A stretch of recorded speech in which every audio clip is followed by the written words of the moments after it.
Kuna vitu hutakiwi kuvikosa kabisa ndani ya nyumba. Kosa vitu vyote, lakini usikose vitu fulani, hasa kwa watu ambao wana familia. Let's say una mtoto mchanga au uko na watoto na vitu vingine kama hivyo, au unaishi na mzee kama ni baba mama, lakini umri umeenda, basi kuna vitu hutakiwi kukosa ndani. Hii ni thermometer.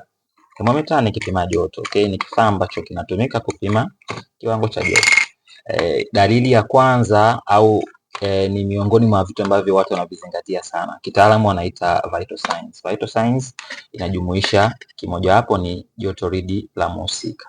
Kwa hiyo kuwa na thermometer ndani ni zaidi ya huduma ya kwanza, au niseme ni sehemu ya huduma ya kwanza ambayo unaweza kuwa nayo katika familia au katika nyumba yako. Hii itakusaidia sana sana.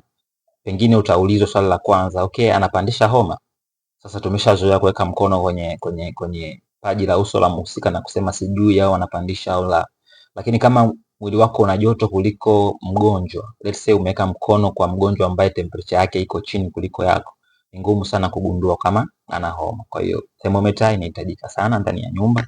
Ni bei nafuu sana, sidhani kama ina gharama ya wewe kushindwa kuwa nayo ndani ya nyumba. Watu wanunue, watu wakae na hivi vitu ndani, ni muhimu sana. Mara nyingine unaweza ukapunguza au ukatoa msaada wa haraka ambao pengine ungeweza kugharimu pesa nyingi na usumbufu wa kutosha. Okay, hii ni Swahili Medics, tunaendelea kuelimishana na kukumbushana vitu vya muhimu. Mubaki salama. Chao.